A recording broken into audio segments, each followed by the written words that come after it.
Merci beaucoup à Jean-Paul Chagnolot et à son équipe, à mon étudiante Louise Plein pour leur invitation. Je suis très contente de pouvoir vous parler de la Nahda, la Renaissance arabe. Je ne sais pas si le sujet est enthousiasmant. En tout cas, il renvoie à une époque d'optimisme où les gens exprimaient une certaine confiance dans l'avenir qui, sans doute aujourd'hui, est moins forte.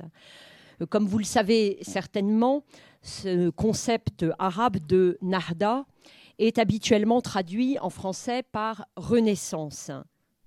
C'est un concept qui désigne généralement un mouvement culturel d'expression arabe, l'éveil des patriotismes dans le monde arabe, sous domination ottomane ou sous domination coloniale européenne, et pour finir, une époque correspondant plus ou moins au XIXe siècle et à la première moitié du XXe siècle.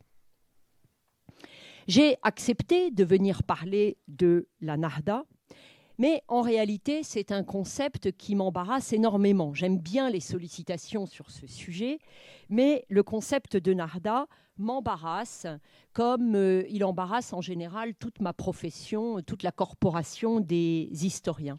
L'historien britannique Albert Hourani, qui est l'auteur d'un ouvrage toujours classique et toujours utile pour les gens qui s'intéressent au XIXe siècle et à la première moitié du XXe siècle, Arabic Thought in the Liberal Age, ne parle pas de la Renaissance, ne parle pas de la Nahda, il parle justement de Liberal Age. Ce qui est traduit en arabe par Nahda, al-Fikr al-Arabi fi asl al-Nahda, la pensée arabe à l'époque de la Nahda. Je songe aussi à Nathalie Clayer, qui est une ottomanie spécialiste des Balkans musulmans, particulièrement à l'époque ottomane. Elle a publié il y a quelques années un ouvrage très stimulant quand on s'intéresse au monde arabe sur les origines du nationalisme albanais, dans la période comprise entre les années 1830 et 1914 à peu près. Et dans cet ouvrage, elle expédie le concept albanais de Renaissance, Rilinja, en une phrase dans l'introduction, pour ne plus jamais l'employer après, parce qu'il lui pose plus de problèmes qu'il n'en résout. Alors pourquoi cet embarras des historiens ? Parce qu'on ne sait pas très très bien ce qu'il y a sous ce mot. On ne sait pas très bien ce que les gens qui l'emploient entendent par là. Pour faire une sorte de boutade, je ne savais pas non plus très bien ce que le professeur Chagnolot attendait quand il m'a demandé de parler de la Nahda, la Renaissance arabe. Et je me suis aussi demandé ce que vous attendiez en venant assister à une petite conférence sur ce sujet. Peut-être que vous avez vous-même des attentes. Ça pourrait être intéressant tout à l'heure que vous les exprimiez et que vous me disiez si ce que j'ai dit ou pas y correspondait. Est-ce que quand on parle de la Nahda, on attend quelque chose sur la littérature arabe ? Est-ce qu'on attend quelque chose sur la vie intellectuelle, sur l'histoire de la pensée ? Est-ce qu'on attend quelque chose sur le nationalisme arabe, notamment dans le contexte de la fin de l'Empire ottoman ? Si la Nahda est une époque, il y a en arabe une expression quasi consacrée, Asl al-Nahda, l'époque de la Nahda. Si la Nahda est une époque, de quelle époque s'agit-il exactement ? Globalement, du XIXe siècle et de la première moitié du XXe, mais quel est le point de départ ? On ne peut pas dire, comme historien, que c'est l'expédition d'Égypte. Je vous expliquerai tout à l'heure qu'en réalité, ce sont des intellectuels arabes qui, reprenant un discours orientaliste, ont fixé eux-mêmes l'époque, le point de départ de la Renaissance à l'expédition d'Égypte. Mais c'est plus une vue de l'esprit qu'une réalité que l'on peut admettre sans discussion scientifique. Quand commence la Renaissance ? Quand s'arrête-t-elle ? Et en quoi la dite époque de la Renaissance serait-elle plus ou moins dynamique que celles qui les ont précédées, voire celles qui lui ont succédé. Le monde d'aujourd'hui n'est pas très rassurant, mais il a ses propres dynamiques. Au fond, l'époque de la Renaissance était pleine d'incertitudes. Probablement, je l'ai dit pour commencer, plus optimiste qu'aujourd'hui, mais pleine d'incertitudes. Et lorsque l'on valorise l'époque de la Renaissance, on court aussi le risque de masquer tout le dynamisme des périodes mamelouques et ottomanes de l'histoire arabe entre le XIIIe et le XVIIIe siècle, périodes qui sont assez largement revisitées aujourd'hui. Il y a beaucoup d'historiens qui s'intéressent à ces époques mamelouques et ottomanes et qui en soulignent tout le dynamisme, ce qui du coup relativise le soi-disant renouveau du XIXe siècle. Quand on parle de la Nahda, se pose aussi la question du contenu que l'on donne à ce concept. Généralement, on associe l'époque de la Nahda à la liberté, à la démocratie, aux idées de liberté et de démocratie. Le livre d'Albert Ourani, dont je parlais tout à l'heure, qui a été publié en 1962, n'a pas peu contribué à ancrer cette idée. L'époque de la Nahda, c'est le Liberal Age pour Albert Ourani. Moi-même, il y a quelques années, j'ai accepté, sans vraiment discuter, sans avoir d'état d'âme, une commande de Manière de voir, ce magazine qui est une émanation du monde diplomatique, pour un numéro consacré à l'émancipation dans l'histoire.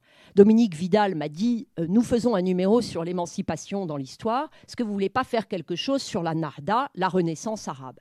J'ai tout à fait accepté de faire quelque chose sur la Nahda, la Renaissance arabe et les idées de liberté qui s'étaient diffusées dans cette période. La liberté étant en effet un concept tout à fait central au XIXe siècle. C'est un thème très important, très largement discuté et aussi expérimenté lorsque les régimes changent à partir de la fin du XIXe siècle. Donc la liberté est bien l'un des thèmes centraux de l'histoire politique du XIXe et de la première moitié du XXe siècle.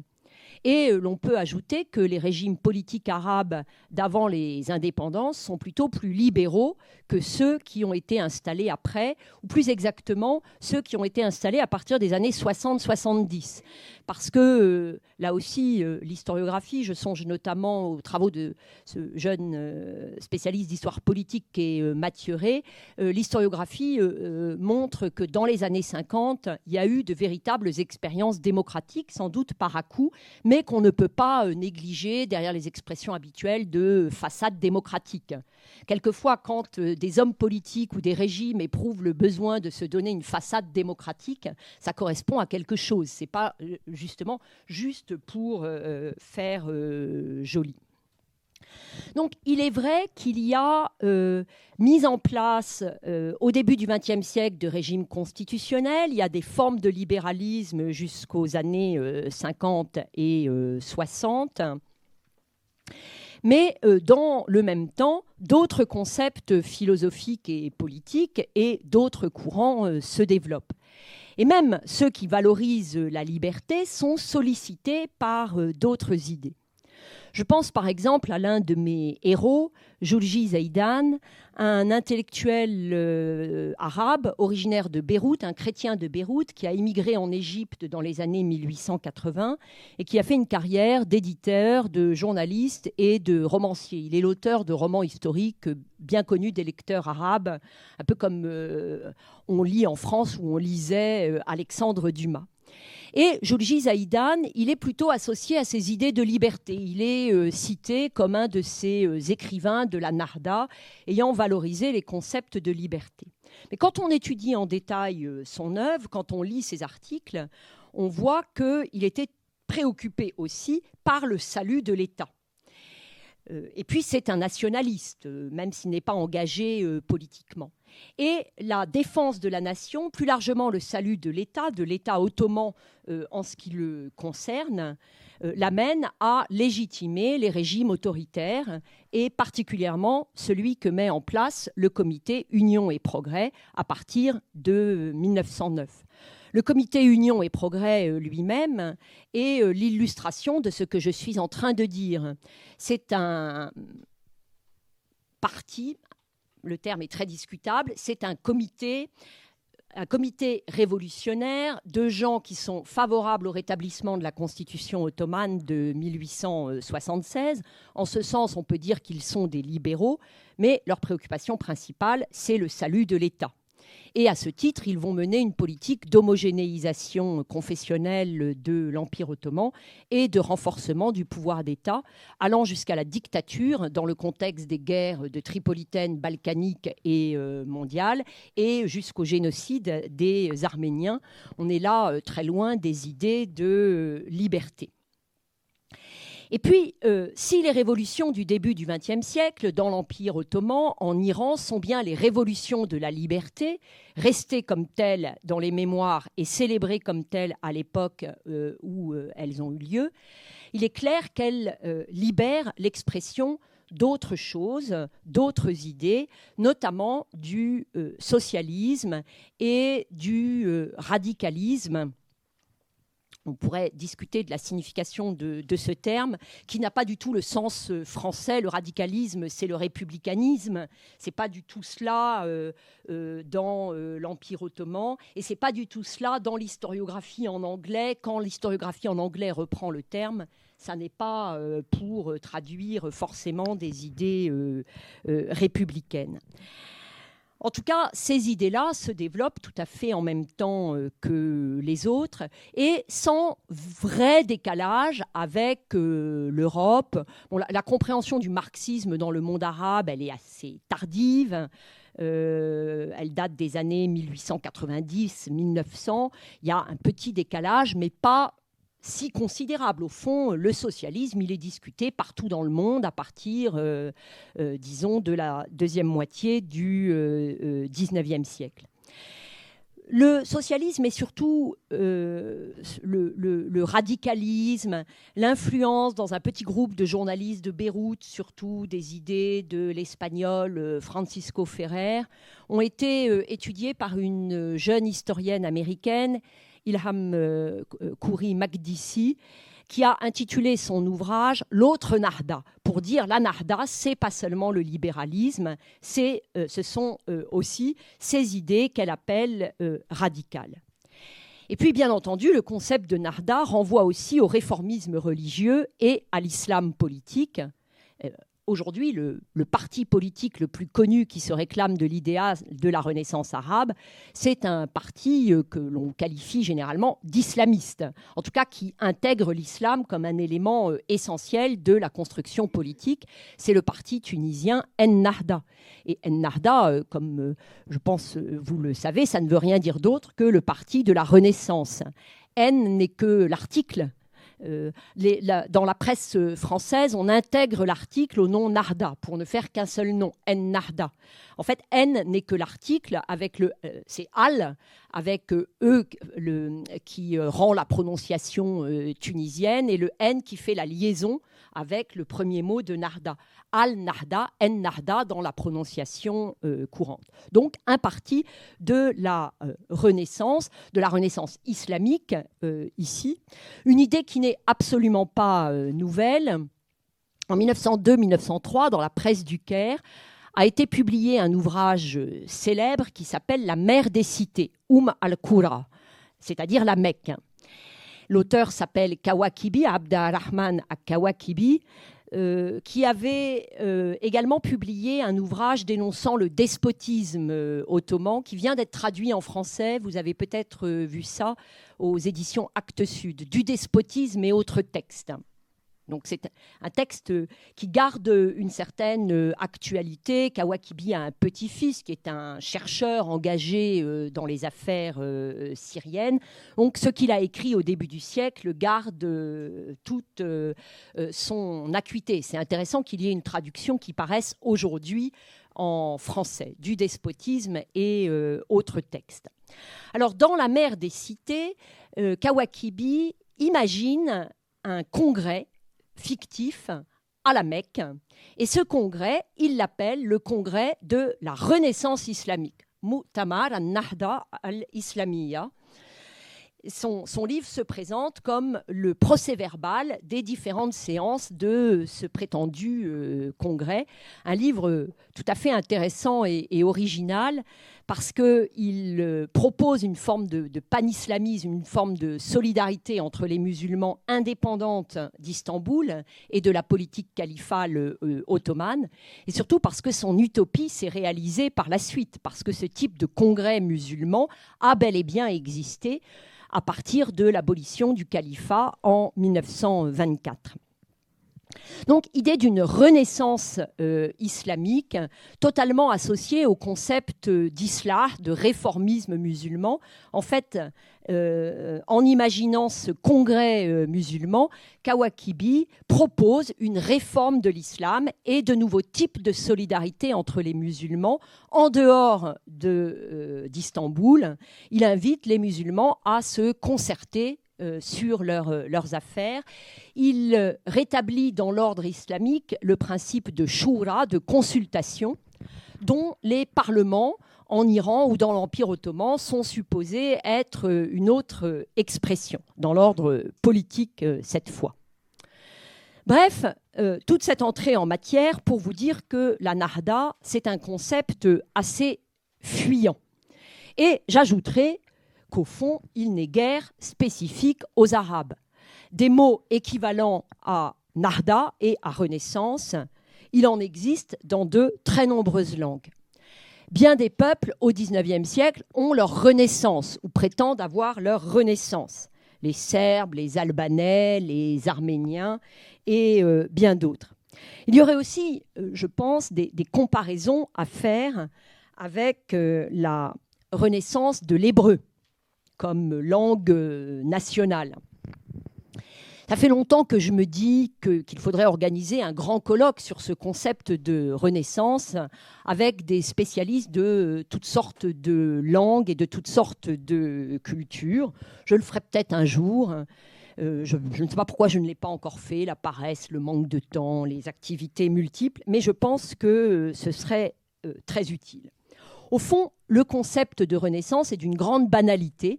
C'est un concept caractéristique de ce que l'on appelle par ailleurs le mouvement des nationalités. Il y a un mouvement des nationalités en Europe, il y a un mouvement des nationalités dans l'Empire ottoman avec ses spécificités. Les idées de Renaissance se développent dans ce contexte. Je dirais que la Nahda est un concept nationaliste arabe. C'est une catégorie du discours nationaliste. Ça ne veut pas dire que ce n'est pas un fait, un discours, c'est un fait historique. Ce que je veux dire, c'est que si je n'arrive pas comme historienne à parler de l'époque de la Renaissance comme si elle allait de soi et qu'elle était un fait acquis, j'arrive à parler de la Nahda comme une catégorie du discours nationaliste, comme un concept qui a lui-même son histoire. Et c'est pourquoi j'ai proposé comme sous-titre à ma conférence « Esquisse d'une histoire conceptuelle ». Ça vous paraissait peut-être un peu pompeux. En réalité, je vais faire de l'histoire très classique, chronologique. Ce que j'ai voulu dire par ce titre « Esquisse d'une histoire conceptuelle », c'est qu'il me paraît plus intéressant de faire l'histoire du concept que de parler de la Nahda en tant que telle, dans ses aspects si variés que sont la littérature, la pensée, la vie politique. L'histoire du concept, de ses usages, de son contenu, me paraît plus intéressant. Et en faisant l'histoire du concept, j'entends aussi décrire l'état d'esprit qu'il sous-tend. Je renvoie dans ma démarche, je renvoie pour faire comprendre ma démarche à un article assez récent d'un historien canadien qui s'intéresse au réformisme musulman et au salafisme, qui s'appelle Henri Lauzière. Et Henri Lauzière a publié en 2009 ou en 2010 un article sur l'histoire conceptuelle de la salafia. C'est-à-dire qu'il réfléchit aux origines et à la diffusion du mot salafia. en confirmant une chose qui était d'ailleurs déjà connue, que c'est un concept qui date de l'entre-deux-guerres et qui, depuis l'entre-deux-guerres, a changé de sens. On l'emploie dans l'entre-deux-guerres avec un sens qui n'est pas celui d'aujourd'hui. Disons en gros parce que le concept de salafia a été capté par l'Arabie saoudite et par le wahhabisme dans leur entreprise de réintégration de l'islam orthodoxe. Je parlais dans le sous-titre de ma conférence d'esquisse d'histoire conceptuelle, parce que faire cette histoire conceptuelle nécessiterait en fait des dépouillements exhaustifs de sources qui ne sont peut-être pas à la portée d'une seule personne. Il faudrait par exemple faire quelque chose que je n'ai pas fait, je l'avoue, une étude systématique des dictionnaires pour repérer les usages du mot. Par exemple, dans le Kazimierski, qui est un dictionnaire français-arabe qui reste utilisé, qui a été publié en 1860 pour la première fois, il n'y a pas nahda. Le mot existe en fait déjà en arabe, je reviendrai sur son sens tout à l'heure. Kazimierski ne le fait pas apparaître comme tel, il n'y a pas nahda, il y a nahada, le verbe, il y a nahid, le fa'il, le ism al-fa'il, le mot, l'espèce de participe présent, l'équivalent du participe présent, et il emploie nahada dans le sens tout à fait traditionnel de se lever, se dresser, prendre son envol. Il n'évoque absolument pas les idées de Renaissance. Le terme nahda, en réalité, est déjà employé comme tel avec l'idée de renaissance et d'éveil à la civilisation en 1860, mais peut-être pas suffisamment pour que Kazimierski l'ait repéré et l'ait défini ou traduit en tant que tel. Il faudrait faire une étude des dictionnaires et puis il faudrait faire des relevés systématiques de l'occurrence du mot nahda ou des mots de même racine dans l'œuvre de différents auteurs. Moi, en travaillant sur Julgi Zaidan, j'avais fait ça systématiquement. Dès que je voyais nahda, nahada, je relevais la référence. J'ai fait un chapitre entier dans ma thèse sur le sens de nahda dans son œuvre. Je l'ai fait pour un auteur, mais sur lequel j'ai passé du temps, je ne l'ai pas fait pour d'autres. Et en fait, je trouve que ce serait intéressant de comparer d'un auteur à l'autre les usages du mot et aussi de voir les variations de sens de ce mot sous la plume d'un même auteur. Donc, à partir de cette idée qu'une histoire conceptuelle est plus intéressante, je vais maintenant l'esquisser en 4 temps. Je vais faire un petit peu d'étymologie, montrer comment nahda se diffuse dans son sens figuré de renaissance ou d'éveil culturel au XIXe siècle, voir dans un 3e temps comment le concept est historicisé au début du XXe siècle, comment apparaît l'idée d'une époque de la Renaissance, et pour finir, j'évoquerai les implications politiques de l'emploi de ce terme et de son historicisation. Un petit peu d'étymologie pour commencer. Nahda n'est pas un mot récent, même s'il n'apparaît pas dans le Kazimierski en 1860. Nahda est un vieux mot qui signifie la puissance et la force. Le vieux dictionnaire Lisan al-Arab donne comme équivalent pour Nahda at-taqa wal-quwwa, la puissance et la force. Et nahada a le sens que Kazimierski reprend, se lever, se dresser, prendre son envol. An-nahid, le mot dont je parlais tout à l'heure, celui qui se lève, celui qui se dresse, ça désigne aussi spécifiquement le petit oiseau qui est sur le bord du nid et qui s'apprête à s'envoler. C'est ça. Et ça, d'ailleurs, l'image me paraît très caractéristique de la nahda. Nahada, c'est ça. S'appuyer pour se dresser et prendre son envol. Et c'est tout à fait l'état d'esprit du XIXe siècle. On va connaître un nouvel essor, on va prendre son envol. En fait, vous voyez que dans l'étymologie, ce n'est pas le mot de renaissance qui est mis en avant, c'est le mouvement. En fait, nahada, an-nahid, nahda, traduit l'idée de mouvement. C'est une dynamique, quelle qu'elle soit. Dans les textes mêmes du XIXe siècle, Nahda n'a pas toujours le sens de renaissance, même si Nahda est bien le mot utilisé par les intellectuels arabes pour traduire l'idée d'une renaissance en Europe à partir du XVe siècle. Nahda n'a pas toujours le sens de renaissance. Nahda a aussi souvent le sens de mouvement, mobilisation, sursaut, soulèvement, réaction. Par exemple, dans les années 1880, on parle en Égypte de Nahdat al-Sha'b al-Misri, la Nahda du peuple égyptien. Il est difficile de parler de renaissance du peuple égyptien alors que l'Égypte est en train de passer sous occupation militaire étrangère et son dirigeant sous protectorat britannique. Nahda, ici, veut plutôt dire mobilisation. Entrée du peuple égyptien dans la vie politique, entrée de la catégorie peuple égyptien dans la vie politique. En italien, l'italien fait bien comprendre le sens du mot Nahda. En italien, le mot arabe Nahda est beaucoup plus proche de risorgimento que de rinascimento. Il y a tout à fait cette idée-là de risorgimento, le fait de surgir, de ressurgir.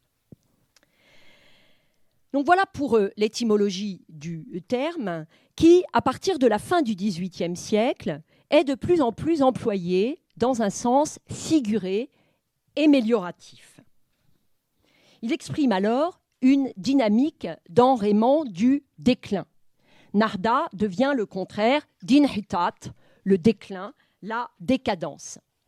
Ce thème du déclin lui-même, qui n'est pas nouveau dans la pensée arabe et encore moins dans la production en turc ottoman, ce terme de déclin, cette idée de déclin, est remise à l'honneur pour justifier les réformes. En fait, on parle de déclin quand s'exprime une soif de réforme en matière religieuse, en matière politique, en matière culturelle.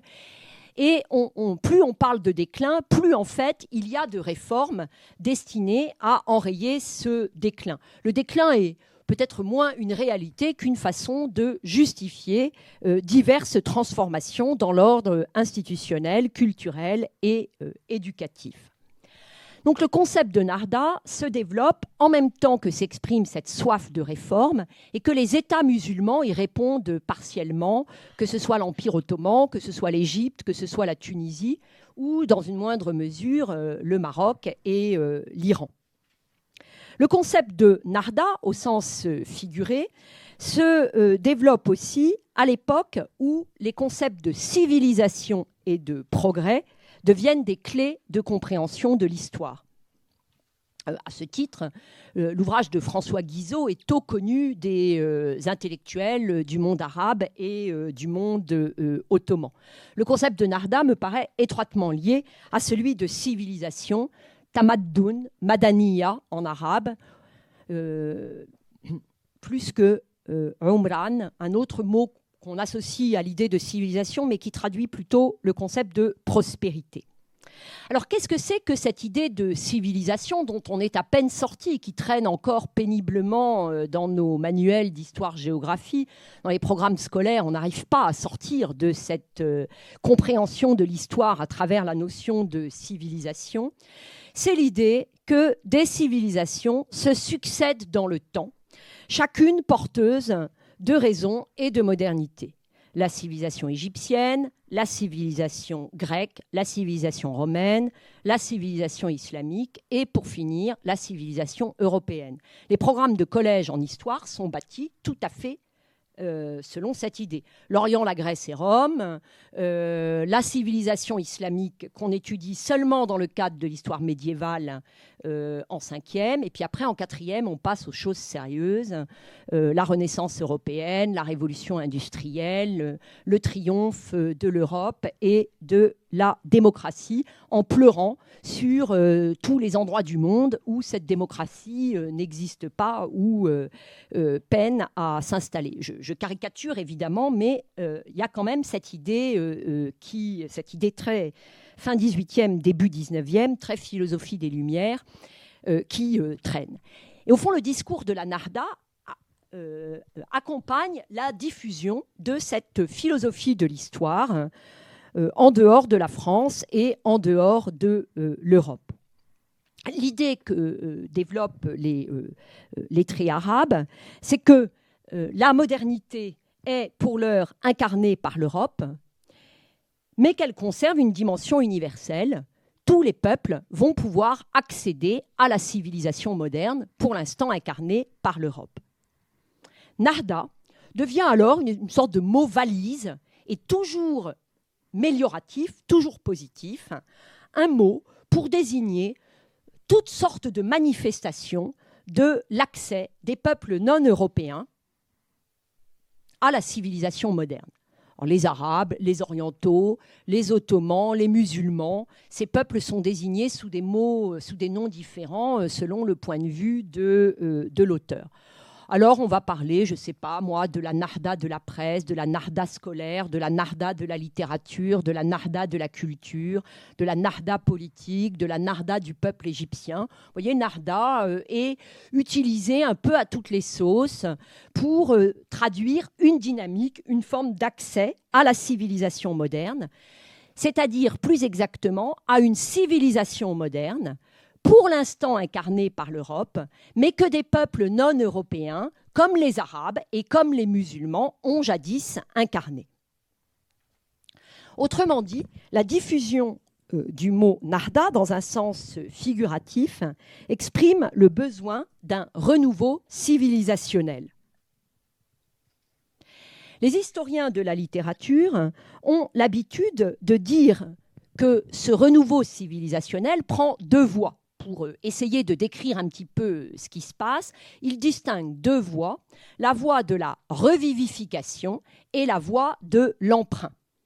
Il y a une récente histoire de la littérature arabe au XIXe et au XXe siècle, que certains d'entre vous connaissent peut-être, dirigée par Boutros Halak et Heidi Toile, qui reprend ces idées. La Nahda par l'Ihya, la Nahda par la revivification, et la Nahda par l'iqtibas, la Nahda par l'emprunt. Et effectivement, ce sont des idées non seulement assez pratiques, mais tout à fait conformes au discours qui se déploie au XIXe siècle. D'un côté, il faut emprunter aux Occidentaux ce qui fait leur force. De l'autre, il faut revivifier notre patrimoine propre et notre identité. Revivifier notre patrimoine et notre identité, ça passe par la réforme des institutions religieuses, par la production de nouvelles normes islamiques, par le refus de tous les conformismes et le renouveau de l'ijtihad, de l'effort d'interprétation de la loi islamique. Ça passe par la sélection d'un patrimoine arabe, ce que l'imprimerie permet largement. Cela passe par un grand intérêt pour l'histoire. On redécouvre le temps où les Arabes eux-mêmes incarnaient la civilisation. Selon cette philosophie de l'histoire qui se développe depuis le XVIIIe siècle, les Arabes incarnaient la civilisation, en gros, entre le 7e et le 13e siècle. Donc cette période-là est très largement revalorisée, y compris par les orientalistes. Il faut comprendre qu'il y a un va-et-vient constant entre la vision de l'histoire qu'ont les orientalistes et la vision qu'ont les lettrés arabes qui travaillent avec les orientalistes et qui souvent savent lire leurs travaux. Et puis il y a un autre aspect, donc celui de l'emprunt aux Occidentaux de ce qui fait leur force, la culture d'État, l'amour de la patrie, l'instruction publique. Et en littérature, puisque ce sont beaucoup les historiens de la littérature qui évoquent l'idée d'une renaissance par l'emprunt, l'introduction de nouveaux genres comme la presse, comme le roman, comme le théâtre. Donc un renouveau civilisationnel qui prend deux voies, la voie de l'emprunt et la voie de la revivification. En fait, comme l'a très justement remarqué l'historienne Leila Dakli, qui s'intéresse beaucoup à ces questions, ceux-là même qui, dans le discours au XIXe siècle, dans la première moitié du XXe, voire jusqu'à aujourd'hui, opposent l'Orient et l'Occident, ceux-là même qui disent vouloir emprunter à l'Occident ses valeurs tout en défendant une identité propre, ceux-là sont des gens très mobiles, qui voyagent tout le temps, qui parlent plusieurs langues, qui se meuvent dans plusieurs cultures, qui vont facilement aux États-Unis ou à Paris, ou disons de plus en plus facilement, quand même moins qu'aujourd'hui, mais pour qui, peu à peu, il devient banal d'avoir voyagé à Paris, à Londres, voire aux États-Unis. Ce que dit ici Leïla Dakhli nous amène à voir toutes les questions habituellement liées à la Renaissance arabe, les questions d'instruction publique, de citoyenneté, de constitution, d'émergence du genre romanesque, si on parle spécifiquement littérature, nous amène donc à voir toutes ces questions, non comme des objets importés d'Orient, importés d'Occident en Orient, importés en Orient depuis l'Occident, mais comme des objets transnationaux. Ce que je veux dire, c'est qu'il n'y a pas de retard du monde arabe ou du monde ottoman ou du monde musulman. De toute façon, la thématique du retard et la thématique du déclin est très gênante pour les historiens. Toute époque est une époque de retard ou de déclin. Toute une époque est à la fois mieux et moins bien que la précédente. Enfin, à un moment, il faut vivre avec son temps, quoi, et le prendre comme il est. Donc, il n'y a pas de retard ou pas de déclin, plutôt des inégalités de développement, ça nul ne les nie.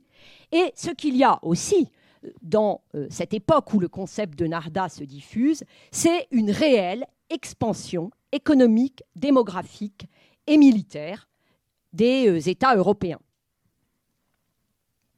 Ceci n'empêche pas les non-européens d'être bien de leur temps. Donc moi, je ne dirais pas le socialisme, la citoyenneté, la liberté, c'est des idées européennes importées en Orient. Ce sont des idées du XIXe siècle dont tel ou tel peuple, à des moments divers, s'empare. Alors évidemment, les concepts sont peut-être plus pensés en Europe, dans les universités européennes, à travers l'expérience politique européenne. En tout cas, l'idéal de la Nahda réside bien dans cette tension entre le passé et le présent qu'expriment les textes arabes du XIXe siècle et du XXe siècle, en littérature, dans les textes réformistes musulmans. Finalement, la tension entre le passé et le présent qu'exprime le mot Nahda est caractéristique des mouvements identitaires en général. Au début du XXe siècle, la Nahda est historicisée. C'est-à-dire que le terme en vient à désigner une époque, l'époque de la Renaissance arabe. Il n'est plus seulement utilisé pour faire valoir tout signe de renouveau civilisationnel en Orient, toute manifestation de l'émergence de la civilisation moderne en Orient. Il en vient à désigner une période de l'histoire des Arabes. Le processus est achevé avec notamment la parution d'un livre de Jolji Zaïdan que j'ai déjà évoqué, L'histoire de la littérature arabe, un livre en 4 volumes qui paraît au Caire entre 1911 et 1914. Tarikh Adab al-Lugha al-Arabiyya, histoire de la littérature arabe. Zaïdan divise l'histoire de la littérature en plusieurs périodes et il appelle la dernière période la période de la Renaissance. Et selon lui, cette Renaissance commence en 1798. Je dis selon lui parce que c'est lui que j'ai le plus lu, mais il ne fait que reprendre des idées qui traînaient ailleurs.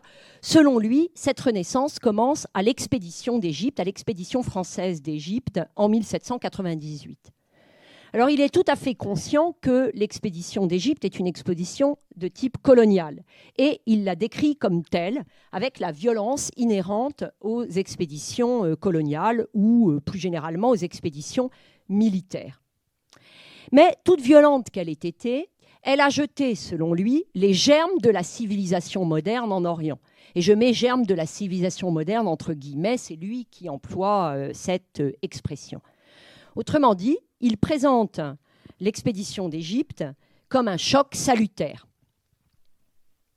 Ici, l'emploi du mot « Narda » est une façon d'arabiser la mission de civilisation qui a justifié les entreprises coloniales. Je me suis souvent dit que c'était la victoire posthume de Napoléon Bonaparte en Égypte, que ce concept de Narda, de renaissance, qui commencerait à l'expédition d'Égypte. C'est exactement ce que voulait faire Napoléon Bonaparte lui-même et ce qu'il proclamait dans ses discours. Je viens sortir les Égyptiens et les Arabes de leur torpeur et du joug turc. Ben, finalement, ce discours est un peu repris dans le discours nationaliste arabe, mais évidemment avec une autre connotation. Ce qu'exprime le mot Narda dans leur langage, c'est leur volonté de ne pas se laisser civiliser par les autres. Ni par les Ottomans, ni encore moins par les Occidentaux.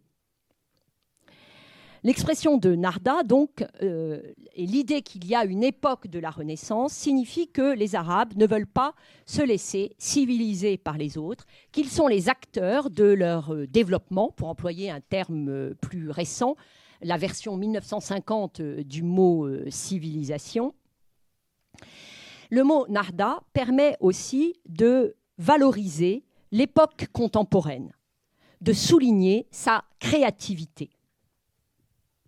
Je reviens ici à l'histoire de la civilisation, à l'histoire de la littérature arabe de Jolji Zaidan, paru entre 1911 et 1914.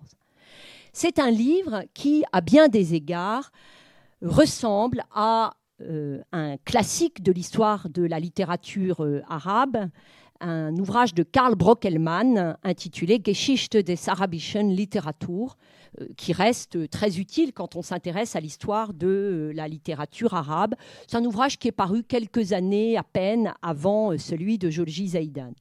Et du reste, Jolji Zaidan a été largement accusé d'avoir plagié Brockelmann.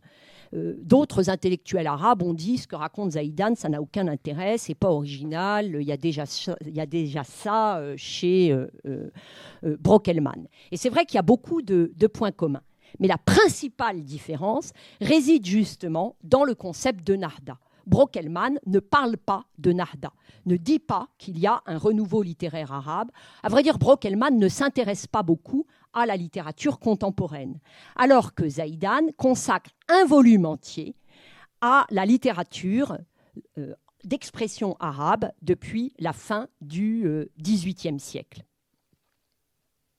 Depuis la publication de cet ouvrage, ce sont en effet les historiens de la littérature arabe qui ont le plus utilisé le concept de Narda, qui ont accrédité l'idée qu'il y avait une époque de la Renaissance, sans doute parce que c'est dans leur domaine, celui de la littérature, que c'est le mieux réalisé l'idéal de la Renaissance, avec à la fois l'édition de textes anciens, érigés au rang de classiques, et une intense activité de création marquée par l'émergence de nouveaux genres, le roman dont je parlais tout à l'heure, et marquée aussi par la réelle transformation de la manière d'écrire l'arabe littéraire tout au long du XIXe siècle et dans la première moitié du XXe siècle. Dans la presse arabe, on n'écrit pas l'arabe comme on l'écrivait au début du XIXe. Et de fait, quand on est familier de la littérature arabe du XIXe ou du début du XXe, on ne comprend rien aux textes médiévaux, même si c'est la même syntaxe, c'est la même grammaire, c'est même pas tout à fait la même grammaire, c'est pas tout à fait les mêmes structures de phrases, enfin il y a quand même des différences substantielles. Et on ne comprend rien non plus à la littérature d'aujourd'hui, parce qu'évidemment aujourd'hui on n'écrit pas comme au début du XXe siècle ou comme au XIXe siècle. Dans ce processus d'acclimatation du mot Narda, dans ce processus, de généralisation de l'idée qu'il existe une époque de la Nahda, les orientalistes ont joué un rôle non négligeable. Brockelmann ne parlait pas d'époque de la Nahda, mais à partir des années 1920, les spécialistes européens de littérature arabe reprennent ce concept. Nada Tomic, par exemple, dans l'article Nahda de l'Encyclopédie de l'Islam, dit que c'est Hamilton Gibb, le grand orientaliste anglais, qui a popularisé le concept de Nahda. De même qu'il a popularisé aussi le concept de modernisme, de islamic modernism, modernisme islamique, à l'époque où les Français, eux, parlaient de réformisme musulman. C'est intéressant de noter que ce concept de Nahda se diffuse tant chez les Arabes que chez les observateurs non arabes de la littérature arabe et de la vie culturelle arabe, à l'époque où le concept de salafia, de salafisme, se met à faire florès. On est dans la période de l'entre-deux-guerres. Et là encore, le concept de salafia n'est pas du tout inventé par les orientalistes, il est inventé par des réformistes du Caire, à des fins publicitaires en grande partie. Mais il intéresse très tôt des gens comme Louis Massignon et comme Henri Laouste, qui l'imposent dans l'usage orientaliste français, notamment. Il l'impose pour décrire le réformisme musulman arabe. Autrement dit, le besoin se fait sentir après la Première Guerre mondiale de décrire avec des concepts arabes ce qui est en train de se passer dans le monde arabe, d'écrire avec des concepts arabes les réelles transformations dans l'ordre de la pensée, dans l'ordre de l'écriture, dans l'ordre de la littérature, des transformations qui en réalité ont toujours eu lieu, mais qui sont peut-être plus rapides qu'autrefois, plus visibles et pensées comme telles. L'époque pense ces ruptures peut-être plus encore qu'auparavant. Et je termine en disant qu'à cette époque où la Nahda est historicisée, c'est-à-dire à cette époque où on commence à évoquer une période de la Renaissance, le mot Nahda exprime aussi l'idée d'un réveil politique des Arabes. Le mot Nahda exprime aussi l'idée d'une mobilisation de la composante arabe de l'Empire ottoman, de l'élément arabe de l'Empire ottoman, comme l'on dit à l'époque. En d'autres termes, le mot Nahda signale l'émergence d'une nationalité arabe qui demande, sinon la souveraineté, ce n'est pas une question tellement débattue avant la Première Guerre mondiale, qui demande, sinon la souveraineté, disons avant les guerres balkaniques, qui demande, sinon la souveraineté, du moins la reconnaissance de son existence par une forme d'autonomie et par des droits culturels. C'est dans cet esprit de réveil politique arabe que paraît à Paris en 1909-1910 une revue en langue arabe intitulée Nahdat al-Arab. Ce sont des gens du Liban, des gens de Syrie, des chrétiens de Zahrlé, les frères Moutran, qui sont derrière cette revue. Elle est en fait l'émanation du comité central syrien, qui est une sorte de lobby syrien arabe qui fait pression sur le ministère français des Affaires étrangères pour qu'il se préoccupe du sort de la Syrie ottomane. Et le sous-titre français de Nahdat al-Arab, ce n'est pas la Renaissance arabe, c'est le réveil arabe, le réveil dans le sens italien de risorgimento, avec une connotation politique forte. Et c'est aussi à cette époque que commence à être employée l'expression de monde arabe. Cette expression de monde arabe, elle mériterait aussi qu'on en repère les occurrences dans le temps, tout comme les expressions de Nahda. À ma connaissance, à ma modeste connaissance, l'usage de Nahda comme une période de l'histoire des Arabes, l'usage de Nahda comme l'expression d'un réveil politique des Arabes et l'usage de l'expression monde arabe date de la même période, le début du XXe siècle, dans les langues européennes et aussi en arabe. Chez Zaïdan, je ne vois pas al-alam al-arabi, le monde arabe, avant les années 1910. Peut-être une fois par hasard en 1890, mais c'est surtout une expression des années 1910, quand l'Empire ottoman est en train de s'effondrer. En fait, c'est une expression qui se répand à la suite des guerres balkaniques. Les guerres balkaniques sont un tournant absolument essentiel dans l'histoire de l'Empire ottoman et par conséquent de tous les peuples qui le composent. Au moins autant que la Première Guerre mondiale, la fin de la Turquie d'Europe, c'est en fait la fin de l'Empire ottoman.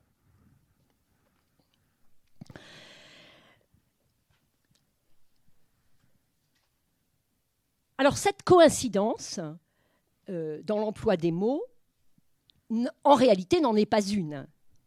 Le lien entre l'historicisation de la Narda, entre la généralisation de l'expression monde arabe et le nationalisme arabe n'a absolument pas de caractère étonnant. Pour Zaïdan, dans son histoire de la littérature arabe que j'ai déjà mentionnée 2 fois, la Narda n'était que la dernière. L'époque dans laquelle il vit est qualifiée d'époque non seulement de la Narda, mais époque de la dernière Narda. Ça ne veut pas dire que c'est la fin de l'histoire, ça veut dire qu'il y a eu d'autres Nardas précédemment. Et celle qui commence, selon lui, à l'expédition d'Égypte, n'est que la suite d'autres renaissances qui se sont produites avant l'islam. Selon Julgi Zaïdan, on le voit dans ses travaux historiques, mais là, il ne théorise pas encore. C'est moi qui théorise après coup, en essayant de donner du sens à ce qu'il écrit. Dans ses travaux, on voit qu'il y a pour lui une Narda des Arabes avant l'islam. Ensuite, la prédication islamique est elle-même une Narda des Arabes. La période abbasside est une autre renaissance arabe. La période fatimide, le califat omeyyade de Cordoue, les Hamdanides d'Alep sont d'autres acteurs de renaissance arabe. Car vous voyez qu'à chaque fois, ces périodes de renaissance correspondent à des temps où il y avait des pouvoirs arabes, ou du moins des pouvoirs qui encourageaient la culture d'expression arabe. Et pour l'époque contemporaine, selon Julgi Zaïdan, c'est Mohammed Ali, c'est Mehemet Ali, le fondateur de la dynastie égyptienne, qui incarne ce type de pouvoir. Alors, il ne dit pas que Mohammed Ali est arabe, ça, il ne pourrait pas vraiment le dire, mais il le considère comme un acteur essentiel de la Narda arabe, parce qu'il a encouragé la culture d'expression arabe, parce que l'administration égyptienne s'est arabisée à partir de son règne, etc. Autrement dit, vous voyez comment tout ce discours sur la Renaissance valorise peu à peu un espace-temps arabe et rejette la période ottomane dans l'ombre du Moyen-Âge.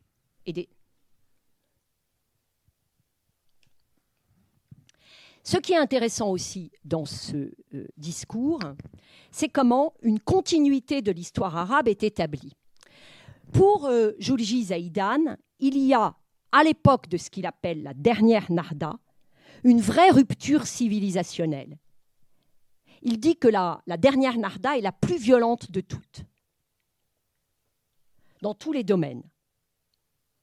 Ce que certains réformistes musulmans, comme Rachid Rida, lui reprochent. Pour eux, il n'y a pas vraiment de rupture civilisationnelle. Pour eux, la Narda n'est pas le démarrage d'une nouvelle civilisation en Orient. Pour eux, la Narda, c'est la revivification de la civilisation islamique. Mais Zaïdan compense en quelque sorte cette rupture qu'il ressent et qu'il exprime par l'établissement d'une continuité de l'histoire arabe. Nous sommes dans une époque de transformation civilisationnelle qui, au fond, n'a pas grand-chose à voir avec le passé. Mais le passé nous donne des leçons, nous montre qu'on est capable de vivre les temps de Renaissance. Le passé nous montre qu'on est capable d'être des acteurs de la civilisation. Et plus encore, le passé nous montre qu'au fond, à toutes époques, nous avons été des acteurs de la civilisation. Et ce discours sur la succession des civilisations, il est repris et théorisé par le Parti basse au moment de sa fondation dans les années 1940. Michel Aflaq, le fondateur et le théoricien du Parti basse, ne dit rien d'autre que cela. La constitution du Parti basse de 1947, à un moment, parle des renaissances arabes qui se sont succédées dans l'histoire et qui doivent aboutir à la grande résurgence, ce que signifie le mot basse lui-même. De renaissance en renaissance, on arrive à une résurrection de la nation arabe qui doit être portée non plus simplement par un courant réformiste, mais par un courant révolutionnaire. Le bas, c'est tout à fait dans cette logique que les Arabes sont des acteurs constants de l'histoire et qu'à chaque étape de l'histoire, ils remplissent une mission. La devise du Parti basse, c'est « Une nation arabe à la mission éternelle ». C'est la conceptualisation et la théorisation politique et révolutionnaire de ce discours forgé à la fin du XIXe siècle. En somme, la Nahda est l'expression du monde arabe, la Nahda entre guillemets, est l'expression du monde arabe dans les champs culturels et politiques et plus largement dans le champ civilisationnel. Alors bien sûr, dans le contexte du début du XXe siècle, ceci implique de plus grandes attentes vis-à-vis du pouvoir ottoman. Et quand ces attentes sont déçues, le développement de l'esprit indépendantiste. Aujourd'hui, certains parlent alors de l'entrée des Arabes dans une seconde Nahda. Vous avez peut-être vu cette notion de seconde Nahda qui, en somme, aurait démarré après la défaite de l'Empire ottoman. On rentre dans un temps de refondation littéraire, de création des États, d'affirmation nationale. Tout le monde arabe, pourtant, à cette époque-là, y compris l'Orient, est sous domination coloniale européenne. Ce n'est pas très réjouissant, la situation du monde arabe après la Première Guerre mondiale. Tout le monde arabe est sous domination coloniale européenne, une domination bien plus pesante que celle des Ottomans.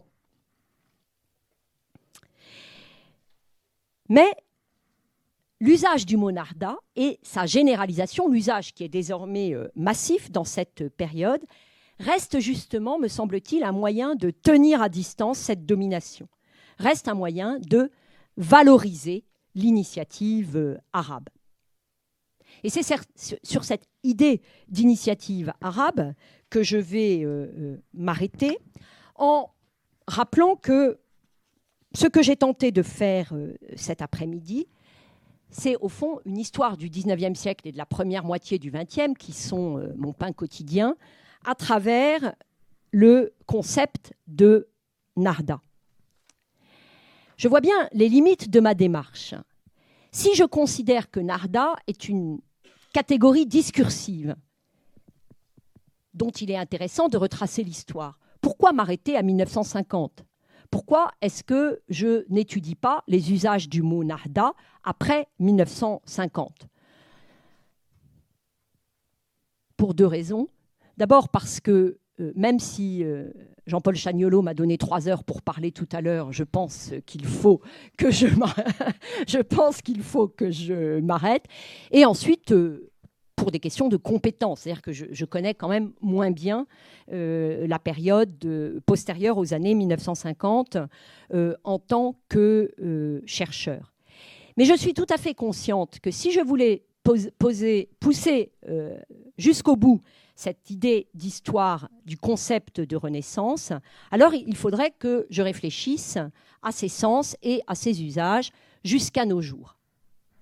Une chose est sûre, pour la période contemporaine, j'y réfléchissais en préparant cette conférence, c'est que le XIXe siècle et la première moitié du XXe siècle viennent enrichir dans la mémoire arabe l'idée que des temps de Renaissance se succèdent. J'ai un peu l'impression qu'avec le recul et compte tenu des crises récentes, le XIXe siècle et la première moitié du XXe siècle suscitent la nostalgie d'un certain nombre d'Arabes, comme au XIXe siècle et dans la première moitié du XXe siècle, on avait la nostalgie de temps plus anciens. Et je ne dis pas ça pour détruire tout ce qui fait partie de la mémoire et de l'imaginaire des gens. Je dis plutôt tout cela pour montrer comment nous, historiens, nous pouvons nous sortir de ce que disent les gens, comment nous pouvons avoir une approche critique de ce que disent et pensent les gens, comment nous pouvons essayer de les comprendre en rétablissant une chronologie de cette mémoire. Je vous remercie pour votre attention.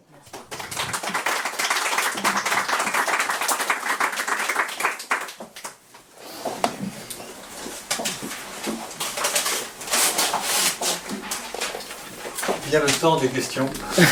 Alors,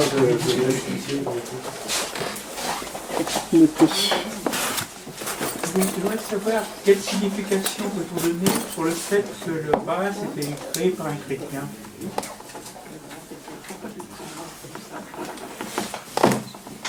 Vous voulez que je réponde tout de suite ou un peu comme vous voulez. Peut-être que vous pouvez prendre 2-3 questions. Oui, d'accord. Une autre question ?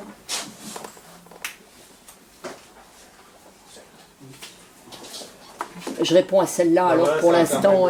Voilà.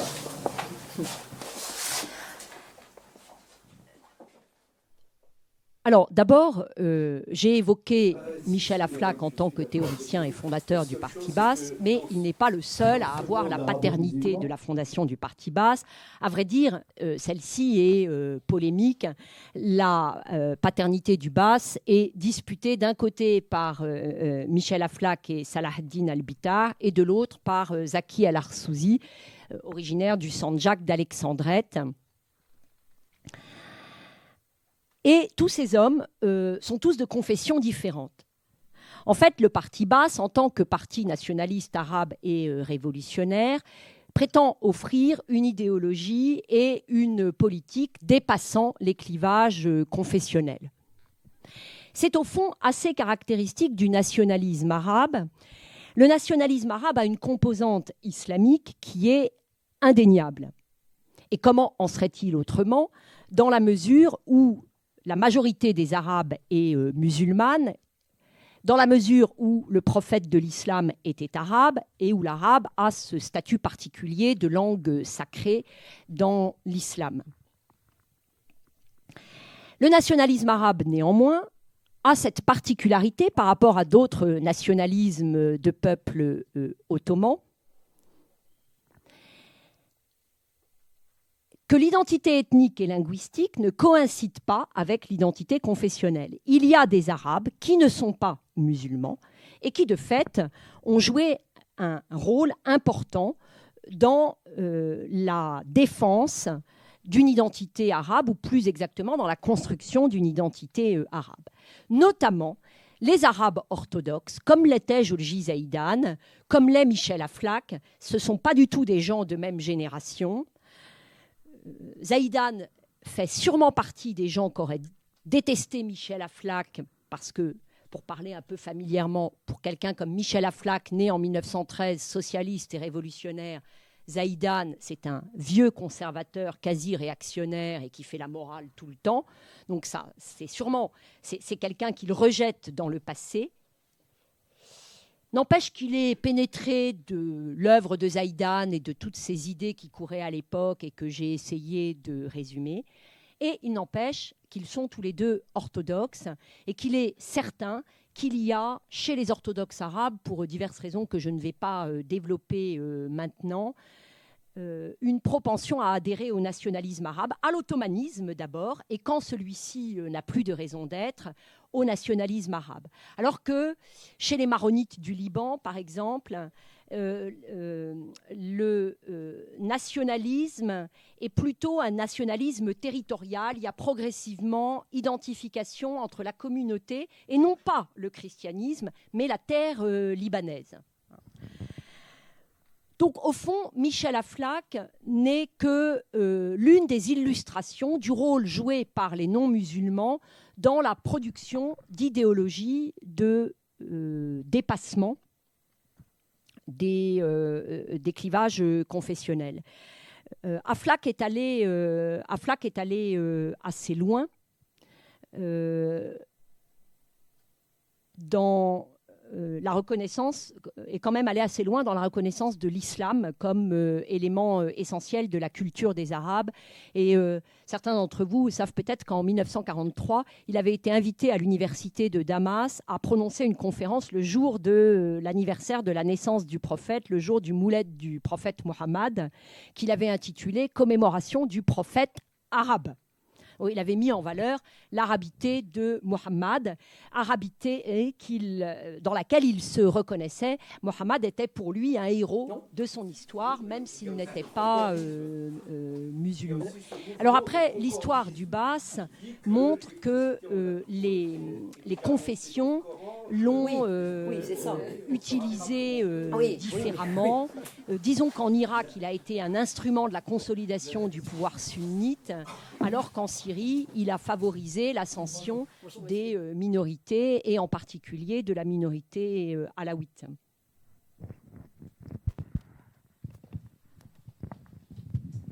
Bonjour, j'avais une question sur la Narda dans le domaine de la pensée islamique et du renouveau de la pensée islamique.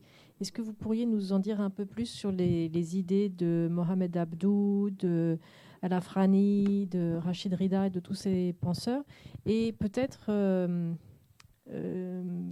montrer quel est le lien entre la salafia que vous avez évoquée, qui prend son naissance aussi à cette époque, et la Narda. Quelle est la relation entre les deux mouvements ?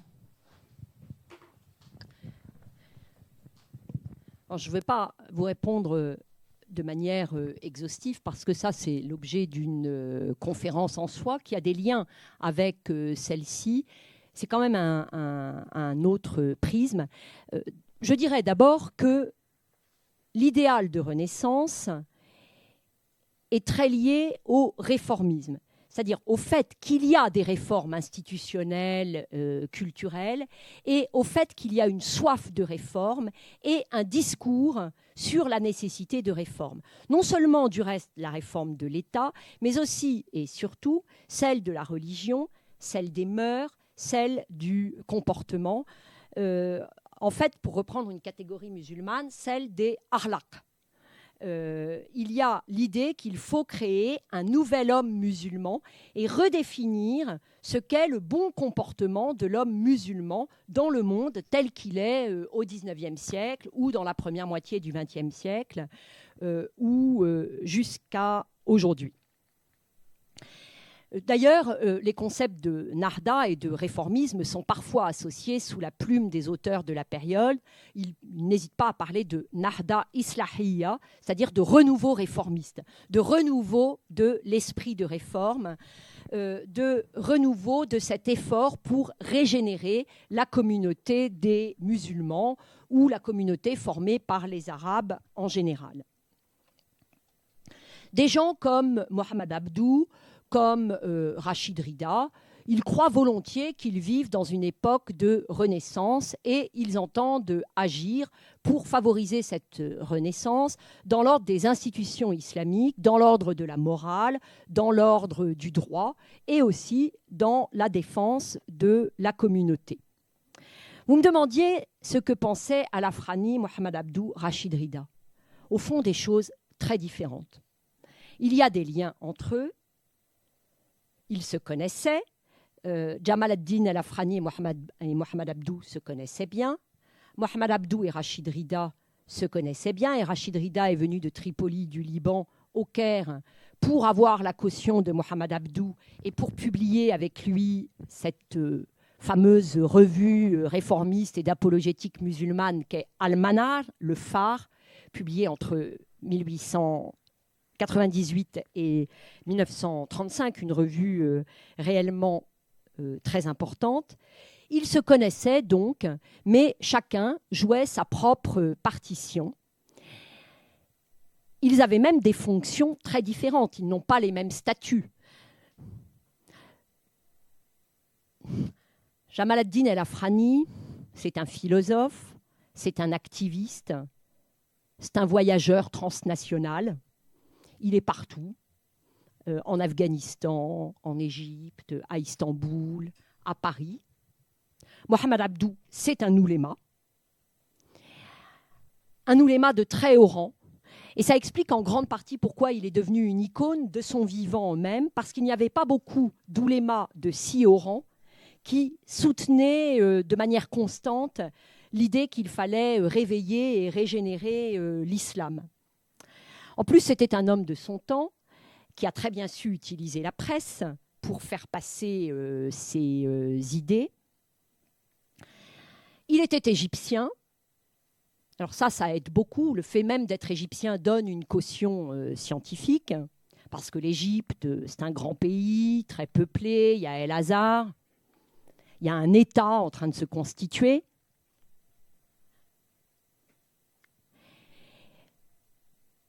Bref, il y a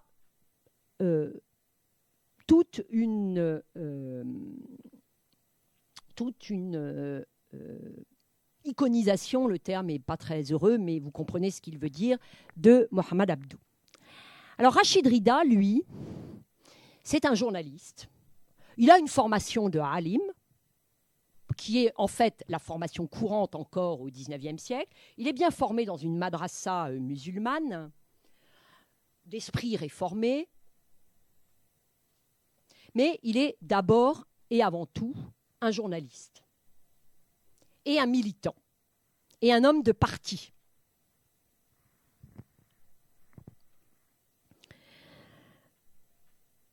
Il a eu besoin de Mohamed Abdou, d'abord parce qu'il était impressionné par ce qu'il disait, il admirait Mohamed Abdou, ensuite parce que Mohamed Abdou l'a aidé à publier un journal, Al-Manar, au Caire, et puis parce que le commentaire coranique de Mohamed Abdou est paru dans le Manar.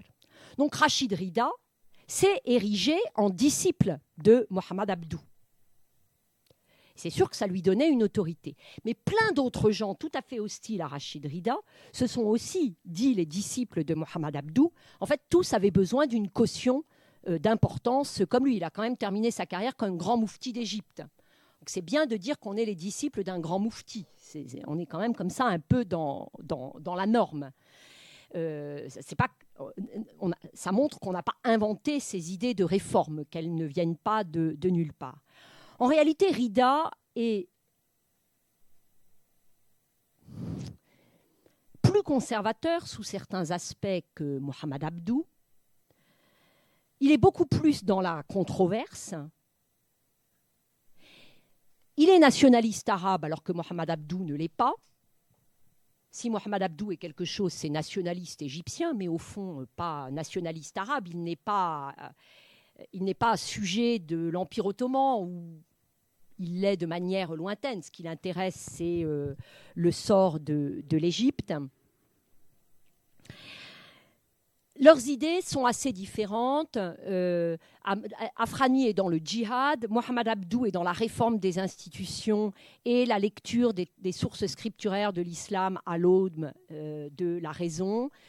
Rida, il est dans l'action politique, dans le militantisme et dans la réforme morale, dans la promotion de nouvelles normes morales. Au fond, Rida, si on parlait avec nos catégories à nous, on le définirait comme un islamiste. La salafia, là-dedans, c'est un terme qui apparaît essentiellement dans l'entre-deux-guerres. Il y a un proche de Rida, syrien d'origine, qui lance au Caire, juste après la Première Guerre mondiale, une revue qui s'appelle la revue Salafia et une maison d'édition du même nom. C'est un concept qui est parlant pour les Arabes parce qu'il renvoie à Salaf, qui désigne le pieux devancier, l'ancêtre dans la foi. C'est le nom par lequel on désigne généralement les musulmans les plus proches de la prophétie, ceux qui ont vécu dans les 3 premiers siècles de l'islam. Donc, intituler une revue Salafia, ça marque les lecteurs. Il se trouve que cette revue Salafia diffuse des idées à la fois réformiste et très identitaire. Il faut défendre les musulmans contre l'occidentalisation, il faut défendre les musulmans contre les modes occidentales, contre les menaces de déperdition identitaire qui pèseraient sur eux, contre les jésuites, contre les entreprises missionnaires européennes, contre les écoles qui pullulent et où certains musulmans envoient leurs enfants. Il faut défendre une identité authentiquement musulmane et pour cela, il faut instruire les musulmans, les instruire de leur foi, les instruire des autres sciences que celles de la religion pour qu'ils soient en mesure de répondre aux défis qui leur sont lancés. Ce discours de la revue Salafia n'est pas, et d'autres revues que publie l'éditeur, n'est pas sans accointance avec le wahhabisme, qui s'institutionnalise à la même période du fait de la création de l'Arabie saoudite ou de la recréation de l'Arabie saoudite. Du coup, ceux qui observent ce mouvement de pensée identifient la salafia au réformisme musulman. Ils récupèrent ce mot de salafia et ils l'identifient à ce qui est dit dans la revue salafiste ou par Rachid Rida, tout en envoyant des traces dans la pensée de Mohamed Abdou. Autrement dit, le concept de salafia se forge dans l'entre-deux-guerres pour désigner tout le réformisme musulman d'expression arabe depuis Mohamed Abdou, qui en serait en quelque sorte le fondateur, et plus spécifiquement la tendance apologétique qu'exprime la revue Salafia ou qu'exprime Rachid Rida dans le Manar.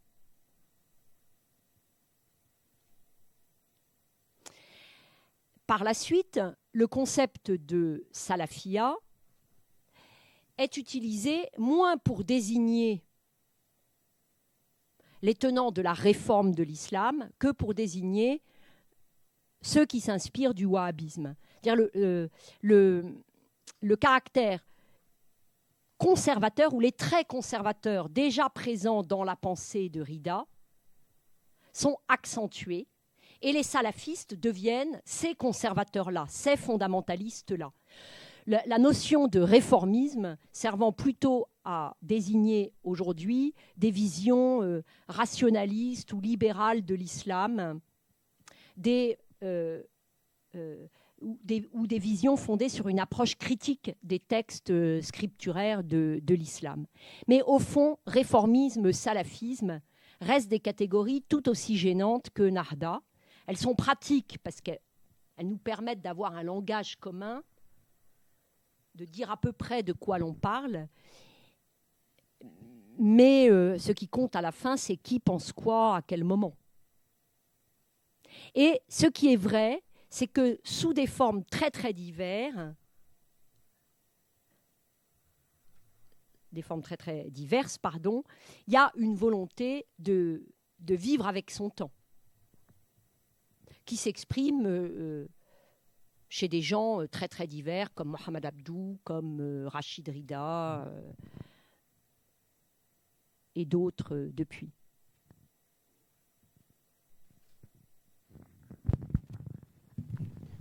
Bonjour madame et merci.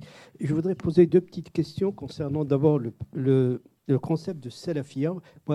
Pour moi, c'est du brouillard parce que je ne sais pas à quelle époque ces gens qui ont fabriqué ce concept se réfèrent. Si c'est à l'époque des Khulafa Rashidoun, c'est effrayant parce que c'est une époque sanguinolente. Donc, pour eux, c'est une référence. Il donne froid dans le dos. D'une part. D'autre part, deuxième question, c'est quid de ce mouvement de Nahda après le passage de Faisal ibn Abdelaziz, qui a été assassiné en 1975 et qui a été un petit peu le promoteur du mouvement pan-islamique, c'est-à-dire la wahhabisation du monde musulman. Que reste-t-il de l'idée même de Nahda ou un sursaut de Nahda après ce tsunami du wahhabisme diligenté avec ce qu'on appelle le nerf de la guerre, c'est-à-dire les pétrodollars? Merci. Alors, vous avez raison. À quelle époque renvoient les promoteurs de la salafia? Est-ce qu'ils renvoient à la période où Mohammed était lui-même le chef de la communauté, donc à la période de Médine, à la période où 4 de ses proches et de ses compagnons ou membres de sa famille étaient califes, aux pieux devanciers des 3 premières générations? Je pense qu'il renvoie à une période qui, pour les musulmans et spécialement pour les Arabes, est une période brillante, puisque ce sont les débuts de l'islam, associés à la fondation d'un État et d'une brillante civilisation. Donc le terme de salafia a quelque chose de rassurant. Renvoyer aux pieux ancêtres, c'est renvoyer à une période dynamique qui peut servir de modèle pour aujourd'hui. Il renvoie aussi à la théologie hanbalite. Je crois en effet que jusqu'à l'entre-deux-guerres, le mazhab as-salaf était une notion purement juridique et théologique. Les gens qui se réclamaient du mazhab as-salaf renvoyaient à la théologie hanbalite sans forcément dire que l'islam était un système global, sans forcément considérer que la charia prenait en charge toute la vie du croyant.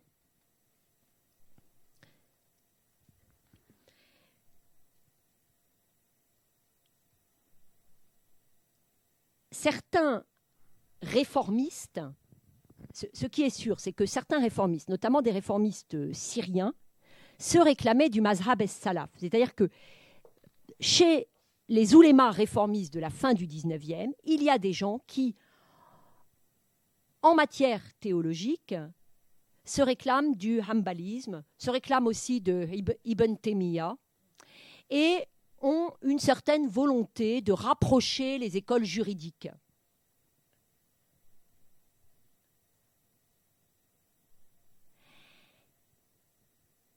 Quand le terme salafia est utilisé, c'est moins pour renvoyer à cette théologie que je le répète à une époque considérée comme brillante. Au fond, c'est un terme un peu publicitaire. C'est un terme destiné à marquer les esprits. Et de toute façon, cette référence au passé pour mieux vivre le présent est tout à fait constitutive de l'esprit réformiste.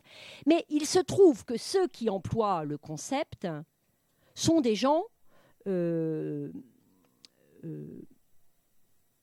très soucieux de la défense de l'identité musulmane, comme je l'ai dit tout à l'heure, et très prompts à dénoncer l'occidentalisation, même quand ils en sont partie prenante eux-mêmes dans leur manière d'être et surtout dans leur manière d'agir, et notamment dans l'usage de la presse, de l'édition, des médias. Ce sont des gens bien de leur temps, mais qui s'inquiètent de la concurrence entre leur vision de l'islam et d'autres courants qui ne sont pas musulmans ou pas référés à l'islam. Alors cette salafia, comme je l'ai dit tout à l'heure, finit par désigner un courant qui se confond plus ou moins avec le wahhabisme. Et votre question était, est-ce qu'on peut encore parler de Nahda dans ces cas-là? Il faudrait voir ce qu'en pensent les intéressés. Je suis bien persuadée que certains salafistes aujourd'hui considèrent qu'ils participent d'un renouveau de l'islam, jusque dans leur apparence, jusque dans leur manière d'être, jusque dans leurs revendications. Je ne suis pas spécialiste ni de l'Arabie saoudite, ni du discours wahhabite, ni du discours des oulémas d'Arabie saoudite. Il faudrait interroger Nabil Mouline sur ce point. Mais il est certain que les wahhabites ont eux-mêmes participé de cet idéal de la Renaissance. Et alors qu'ils ont longtemps été perçus comme une religion sectaire, en fait, se sont peu à peu imposés, les pétrodollars que vous évoquiez n'y sont pas pour rien, comme un courant orthodoxe de l'islam, et comme une forme d'orthodoxie qui était elle-même une renaissance. C'est-à-dire qu'au fond, ce concept de Nahda, il a toujours été polysémique, et il a toujours été utilisé par toutes sortes de gens qui voulaient labelliser de manière positive leur entreprise.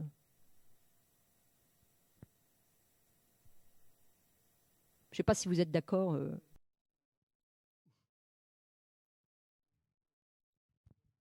Arabo-musulman, il n'y a rien qui accompagne ce renouveau de pensée, entre guillemets, qui est rétrograde. Sur le plan technique, il n'y a rien. Ils n'ont pas inventé ni le téléphone portable, ni l'avion, ni...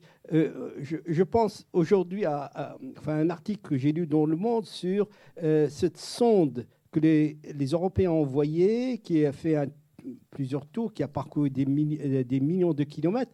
Et actuellement, on pense à une autre exploration du mois de mars, de la planète Mars. Quand il fait ces penseurs arabes pour étayer leurs pensées, rien. Et, tout. Et même la contradiction, ils sont pour un certain mode de vie, mais ils envoient leurs enfants dans les universités américaines. C'est-à-dire qu'ils sont dans pleine contradiction. Enfin, j'ai l'impression qu'ils n'ont rien à faire que de tourner en rond leurs pensées.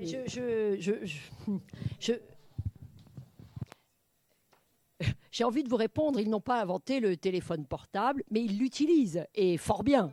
Et moi, je ne l'ai pas inventé non plus, j'en serais bien incapable, mais je l'utilise. Je ne sais pas si le fait que, comme vous dites, les Arabes n'ont pas inventé le téléphone portable est une faillite de la pensée ou un effet de l'absence de révolution industrielle et de l'absence de révolution technologique dans les pays arabes.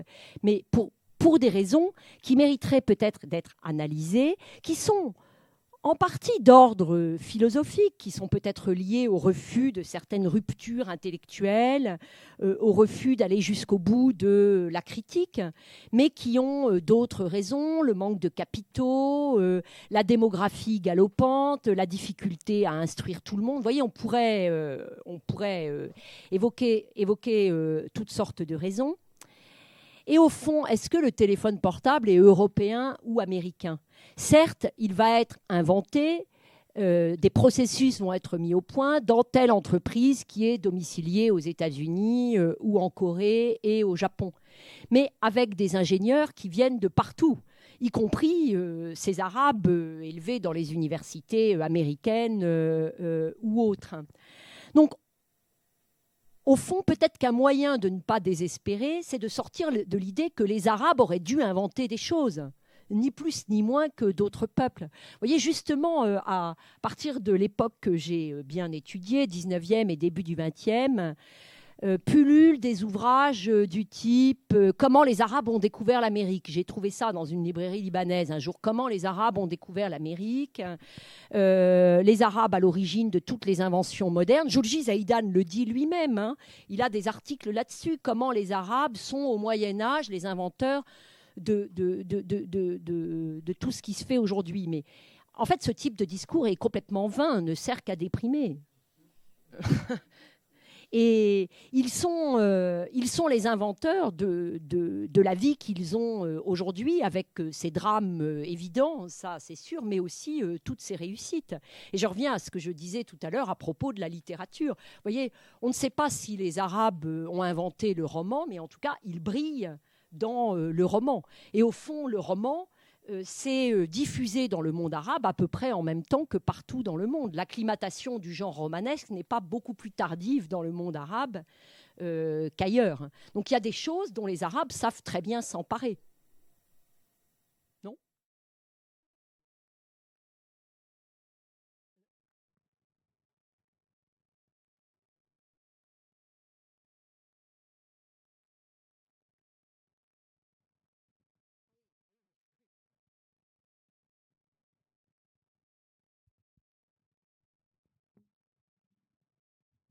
Oui, bonjour. Entre le nationalisme d'un côté et puis le trait à l'islam politique des personnes que vous avez citées, comme Al-Afghani, Rachid Rida, Mohamed Abdou, et même Qutb, en fait, qui se disait aussi réformiste, mais qui finalement a été exécuté par un autre réformiste qui est Nasser. Eh bien, donc tous peuvent se revendiquer de la Nahda, mais finalement deux versants complètement différents. Eh bien, je voudrais citer un autre versant de ce qu'on peut appeler une Nahda. C'est les mystiques. En fait, c'est les mystiques ou bien ce qu'on peut appeler les soufis ou d'un autre côté le salafisme quiétiste. Une personne qui était contemporain de Rachid Rida et Mohamed Abdou, c'est Al-Alawi en Algérie. Et il avait dit quelque chose, et je dis ça parce que vous avez parlé des différents usages du mot Nahda, par exemple Nahid. Eh bien, lui, il a parlé de Nuhud. Il a dit une expression comme ceci en parlant de la conception de Dieu.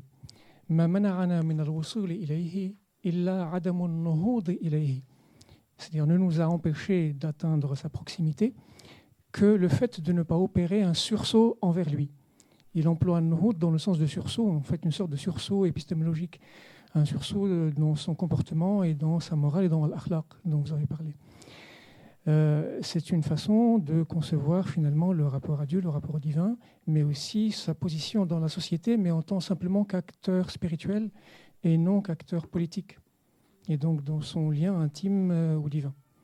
Voilà, donc il y avait aussi cette perception, même si je pense que l'Alawi n'avait pas fait référence à Nahda qui s'opérait à ce moment-là, Nahda politique, mais qu'il était plus dans une perception spirituelle. Voilà. Merci beaucoup de ce que vous dites et dont il faut prendre acte. Je dirais juste deux choses. D'abord, beaucoup parmi les musulmans qui sont réformistes ou qui s'emparent de l'idée d'islam et qui sont soucieux d'une régénération de l'islam sont eux-mêmes des soufis. Ou l'ont été dans leur jeunesse, comme Hassan el-Banna, le fondateur des Frères musulmans. Deuxièmement, et c'est ce que vous suggériez, l'idée de Nahda peut avoir des origines soufis. C'est-à-dire que j'ai dit tout à l'heure, en passant un peu rapidement, que le terme commençait à être employé à la fin du XVIIIe siècle dans un sens mélioratif, alors qu'une soif de réforme s'exprimait. Cette soif de réforme, elle est particulièrement claire dans les milieux soufis. Et il y a des historiens qui ont travaillé là-dessus. Je sais, par exemple, mais sans avoir creusé la question, que l'idée de Nahda, en tant que renouveau, est présente chez Murtada Az-Zabidi, le grand lexicographe, qui, évidemment, comme tous les traits, comme tous les mâts, était soufi et avait des réseaux soufis. Donc, cette idée de Nuhud, cette idée de sursaut spirituel pour se rapprocher de Dieu, il est évident qu'elle a nourri ce que nous appelons aujourd'hui le réformisme et tout cet élan créateur du XIXe siècle. Sans parler du fait que des soufis même, comme Al-Alawi dont vous parliez, étaient des hommes de leur temps, donc piochaient ensuite dans le vocabulaire de leur temps. Donc l'idée que An-Nuhud, An-Nahda, c'est une idée soufie, mais c'est aussi une idée que les soufis se réapproprient parce qu'ils utilisent le langage, ils utilisent en partie le langage de leur temps pour développer leur doctrine. Je vous remercie beaucoup d'avoir évoqué cet aspect que je connais sans en être spécialiste, qui je trouve fait terminer les choses d'une manière, en fait, d'une belle manière. Voilà, ça nous sort de ce débat que vous regrettiez vous-même, monsieur, pourquoi il n'y a pas eu telle ou telle invention. Il y a cet élan spirituel, créateur, littéraire, culturel, qui est toujours bel et bien là.